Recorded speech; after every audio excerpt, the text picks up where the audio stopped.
Good morning, outdoor office family. Yep, you see it. Wolf Transmission Shop.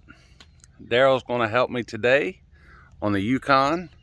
We are doing a transmission pan, filter, obviously gasket, and a transmission cooler in front of the radiator. And once we get it pulled into this bay here, get it up on the jack, just stick with us and we're going to take you step by step on how to do this.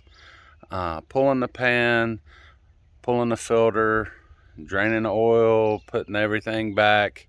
The new pan's going to allow me to have about 1.5 quarts more fluid, so my transmission should run cooler along with the cooler up front. It's all the plumbing, all that I'm going to let Daryl handle. I'm just here to be emotional support, maybe. So stick with us. It's going to be fun. We're going to learn something today, and we'll be right back.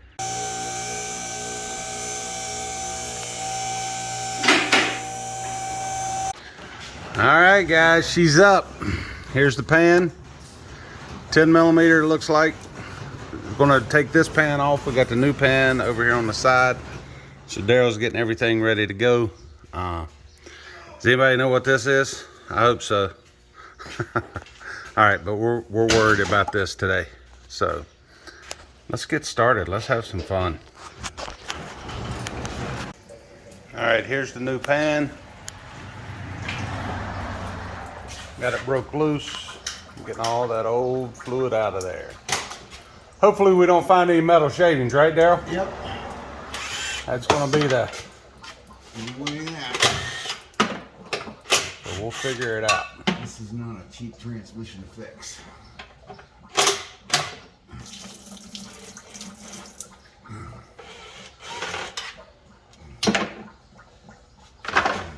Looks like... All right, there we go.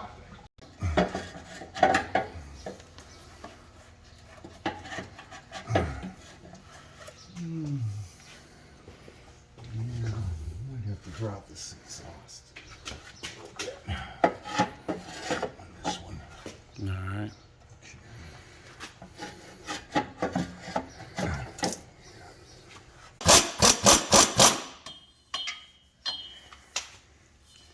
All right, what Daryl's doing here, he's breaking loose one side of the exhaust to drop it down a little bit so we can get this pan out of the way.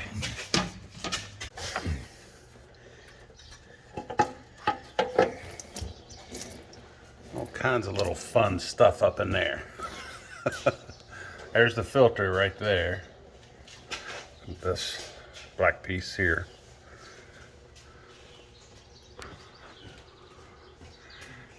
On just first initial inspection, what do you think it looks like here? I don't know there? until I actually get in the pan. Oh, okay. Let's see inside the pan. So you're getting the first looks as I am. All right, here we go. Can I assume that this would be a temperature sensor right here? What? This little gauge? That's your dipstick. Oh, okay. Okay. So this is our dipstick to check our fluid level. Old gasket, it's getting a new gasket. So far, all right, let's take a look at that pan. here we go, the fun stuff.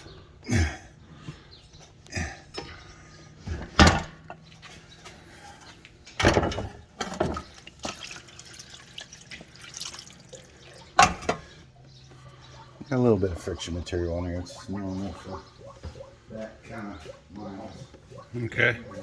I have almost 120,000 miles on here, so Daryl's saying that's normal wear and tear here. Would you call concern or anything? No. Or, right now? No, not yet, but this is what's going to tell me right here. So you're actually going to break the filter open? Cut the filter open. All right. So the filter will show us the big shavings. It'll show us if you got friction material that's coming off in chunks. Okay. We don't want to see anything.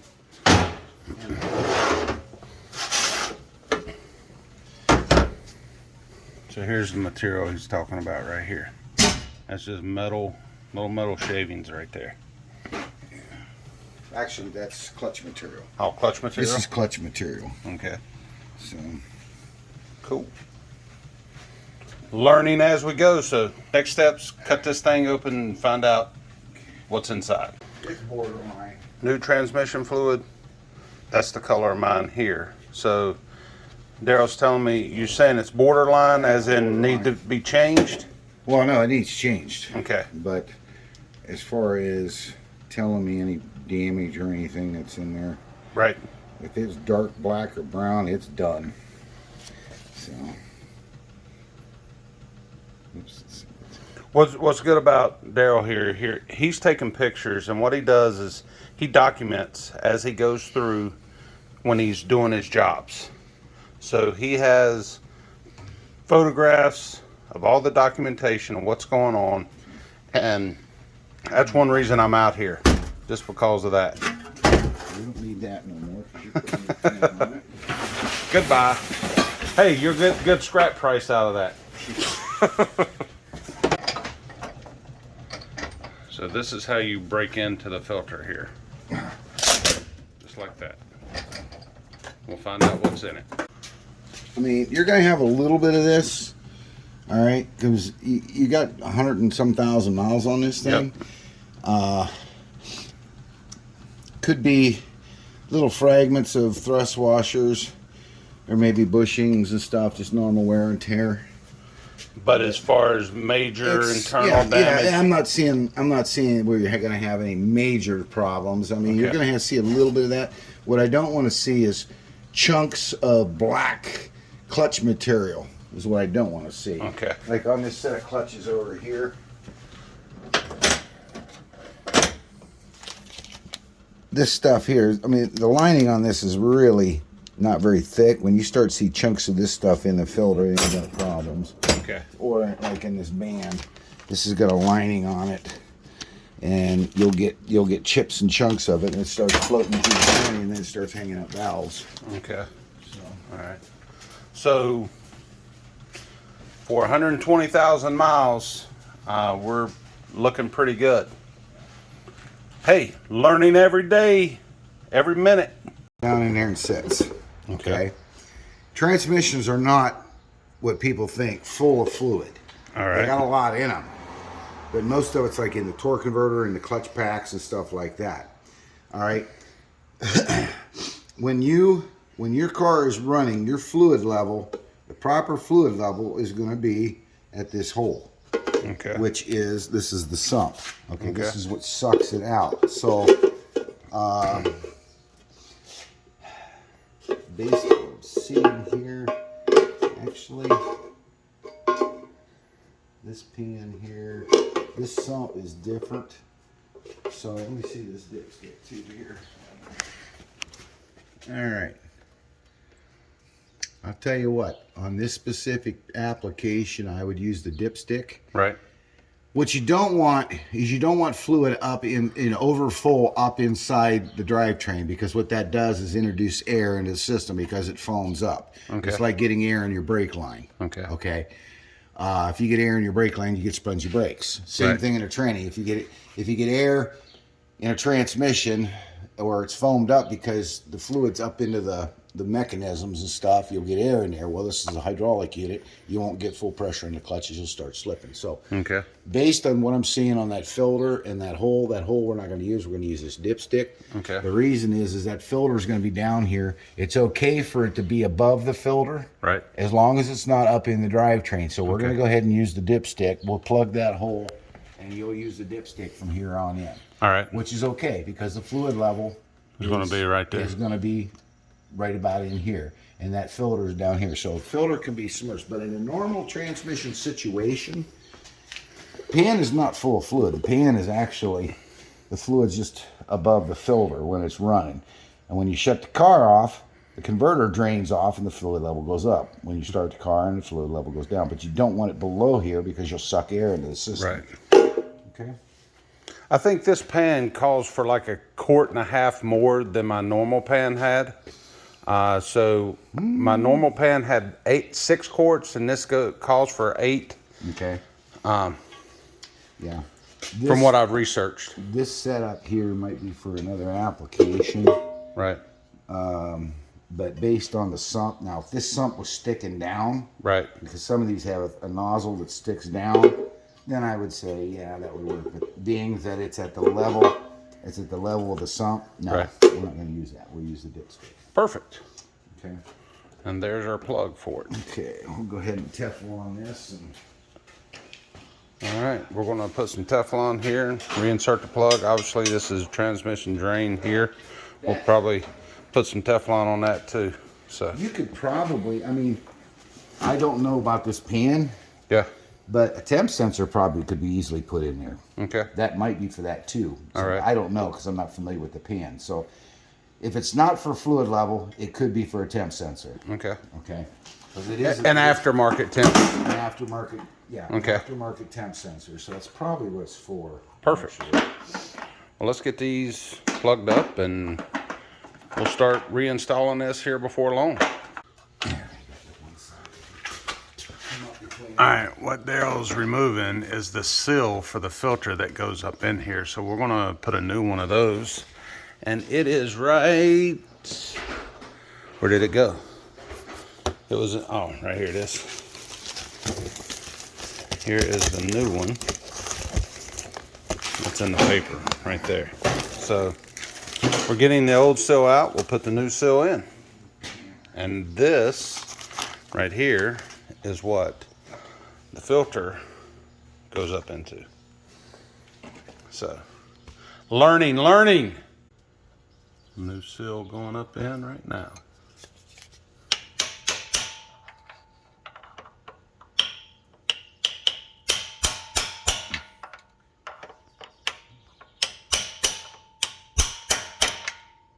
There we be. And here's the old one. Yeah, I tried to get in over there long time. I missed the filter being installed, but you can see this little guide pin, that little black one in the back. You just push it in, and all you do. Everything just, it just pushes right up in. And I guess next step, we're going to put the new pan on, right? Yep.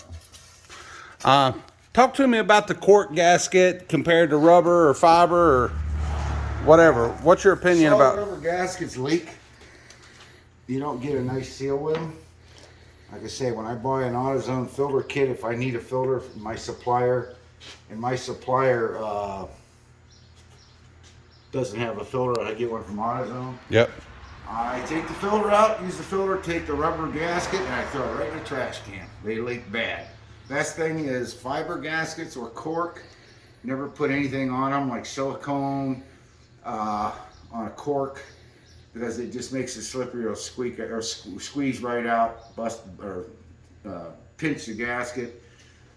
Cork, you can get away with that a little bit, but it's better not to use anything. If it's not sealing right, you got a problem. Either your pan is not flat or there's something wrong. That a lot of these pans, if they're metal, when you put the bolt in there, the area around the bolt will swell up. And I've gone around with a ball peen, put a ball peen on here and hit the ball peen and put the holes back flat, because when you tighten them up, they have a tendency to bow in a little bit. Go like that, yep. And you get a nice seal on it. So. Right.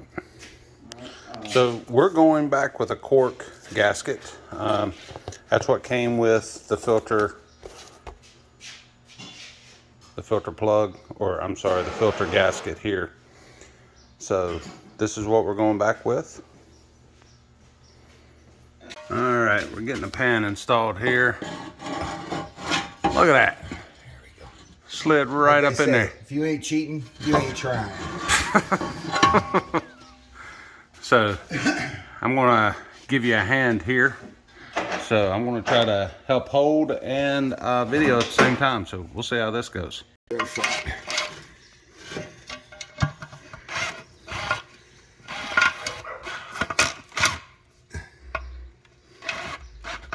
It's cross threaded. I'm not gonna tighten it down until I get it straighten it out. All right.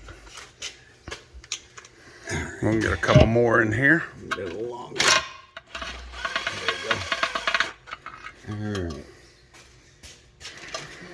Just hold that there. Let him get a couple more in here. Oh, there's our plugs for a future temperature sensor if I want, and a plug to drain transmission fluid when I change it.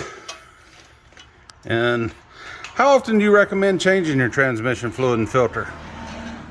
Well, I have my own little theory on that. Right. If your fluid's red, leave it alone. Right. If the fluid's a light tan, it's time to change it. Mm-hmm. Dealerships make their money on service and parts. Right. Now, if it's under warranty, you got to do exactly what they tell you to do. Right. But there's no use changing your fluid if it's bright red. Okay. So mileage has really not a whole lot to do with it. It's a good reference point. Right. But every 50,000? I would check it. As long as it's red, you're in good shape. Okay. If it's a light straw color, then it's time to change it. All right. I've seen cars go 50, 60,000 miles, fluid's bright red. I've seen other ones that were burnt. But it all depends on how they're using it too, and if there's any design problems or in the training. Every training has inherent design flaws. It's, but pull this one, put the washer on it now. I use that one just to hold it up. Fluid and stuff. Like I say, they're in this to make money. So the more services they do, the more money they make. Right. All right. So there you go. How often do you need to change your trans fluid? Just check it. Yeah, check it. It's red. Run it across the white napkin. I mean, can we call it tranny fluid anymore, or is it gender neutral juice?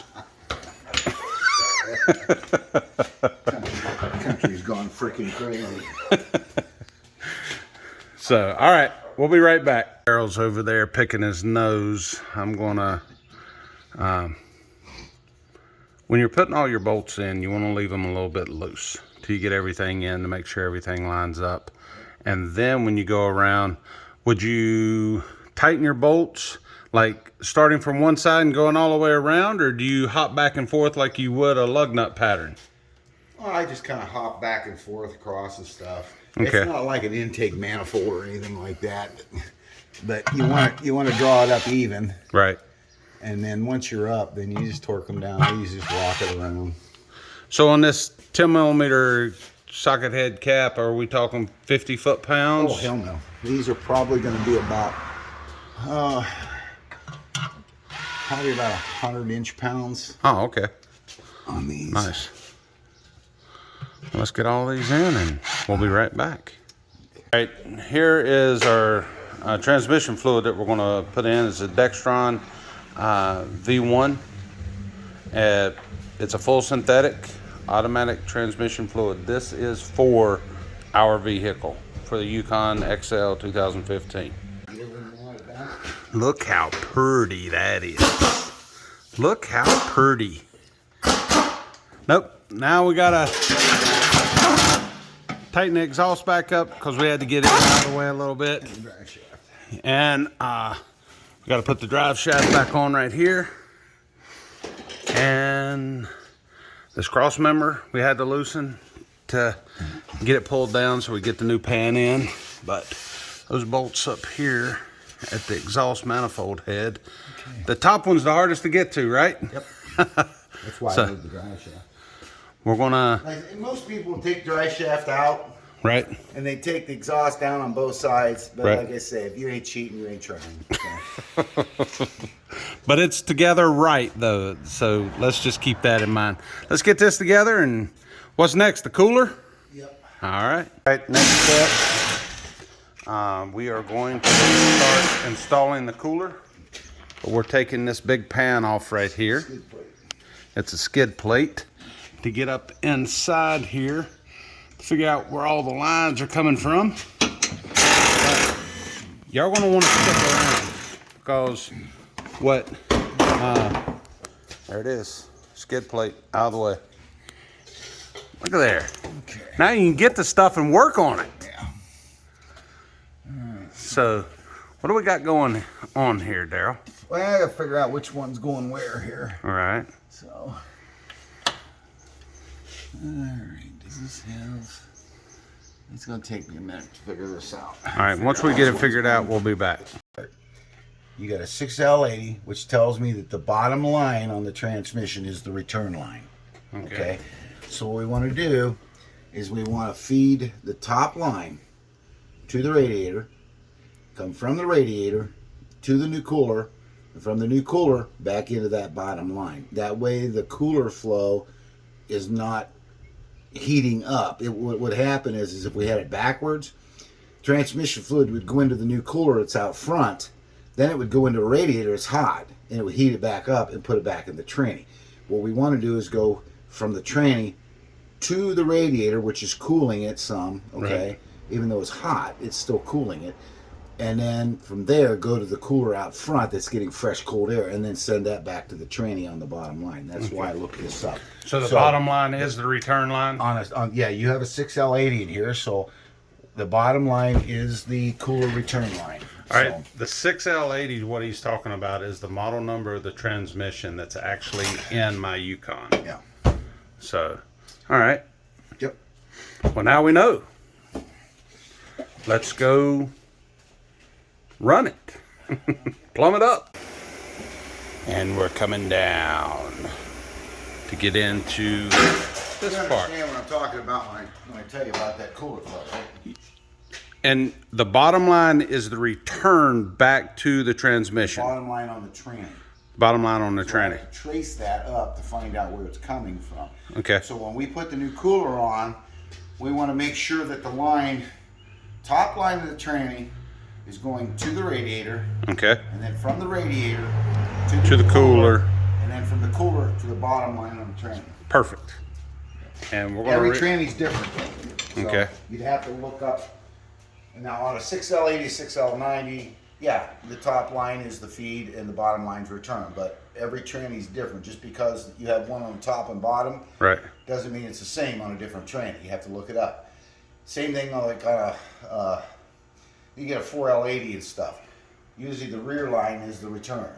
But they're front and back. Yours are top and bottom. So it all depends on which tranny you got. All right. Let's get this top plate off and start having fun. All right, that's the end of part one. Now part two.